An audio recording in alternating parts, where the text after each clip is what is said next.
এই বছর শ্রাবণ মাসের প্রথম সোমবার থেকে আমি শুরু করেছিলাম আমার 16 সোমবার ব্রত। শ্রাবণ মাসের 4টে সোমবার তো বাড়িতেই কাটিয়েছি, আর লাস্ট সোমবারটা আমি ব্যাঙ্গালোরে ফিরে এসেছিলাম। পুজো করব ভেবেছিলাম, কিন্তু আর হয়নি। আর আমার 16 সোমবারে 3টে সোমবার ওখানেই হয়েছে, আর এটা নিয়ে হবে চতুর্থ 16 সোমবার। ও অফিসে চলে যাওয়ার পরে আমি স্নান সেরে সুন্দর করে রেডি হয়ে নিয়েছি, আর তারপরে ঠাকুরের জন্য সমস্ত ভোগ রান্নাও হয়ে গেছে আমার। আর এখন ওই ঠাকুরের পঞ্চামৃত স্নানাভিষেক করাবো। ওম গণেশায় নমঃ, ওম কার্তিকায় নমঃ, ওম অশোক সুন্দরী নমঃ, ওম দেবী পার্বতী নমঃ, ওম নমঃ শিবায়, ওম নমঃ শিবায়, ওম নমঃ শিবায়, নন্দী মহারাজয় নমঃ, ওম নমঃ শিবায়, ওম নমঃ শিবায়, ওম নমঃ শিবায়। প্রথমেই বাবাকে যে থালায় স্নান করাবো তার উপর অঙ্গলিকে বাবাকে বসিয়েছি। এরপর একে একে গঙ্গা জল, দুধ, ঘি, মধু আর সর্বশেষে দিতে হবে চিনি বা শর্করা। এই নিয়ে হলো পঞ্চামৃত। তারপরে আবারও গঙ্গা জল দিয়ে বাবাকে পরিষ্কার করিয়ে স্নান করাতে হবে।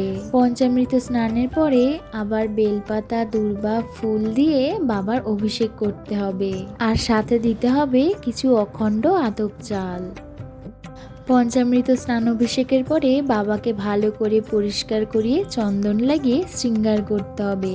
প্রথমে আকন্দ ফুলের মালা, তারপর একে একে ফুল, দূর্বা, বেলপাতা, আতপ চাল, আবারও পুষ্প অভিষেক করতে হবে। শিবলিঙ্গে প্রথমে জল ঢালতে হয় ডান দিকে গণেশের উদ্দেশ্যে, বাম দিকে কার্তিকের উদ্দেশ্যে, মাঝখানে দেবী অশোক সুন্দরীর উদ্দেশ্যে, আর চারিদিকে মা পার্বতীর উদ্দেশ্যে। তারপরে শিব বাবার মাথায় জল ঢালতে হয়। আজ বাবাকে ভোগ হিসাবে নিবেদন করেছি 5 রকমের ফল, সন্দেশ, লুচি, পনির আলুর তরকারি, আর সাথে রয়েছে ক্ষীর বাবার পছন্দের।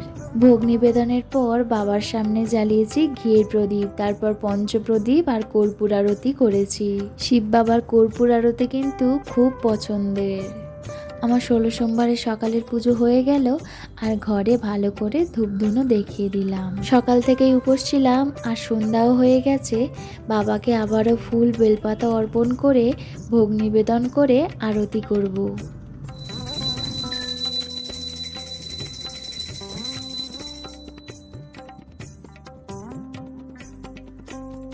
সন্ধ্যার আগেই তো অফিস থেকে ফিরে এসেছে, তাই ওকে দিয়েও বাবার আরতি করালাম।